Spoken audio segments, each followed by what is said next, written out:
di qua non può passare perché è chiuso. Io non posso far passare nessuno di qua perché è chiuso.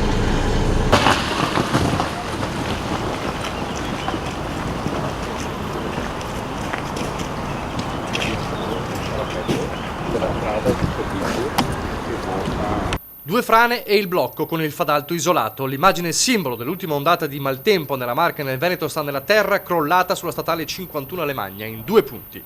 Ore di lavoro per Vigili del Fuoco e ANAS, con la chiusura non solo della strada nei 2 sensi, ma anche a scopo precauzionale della tratta ferroviaria Vittorio Veneto-Calalzo.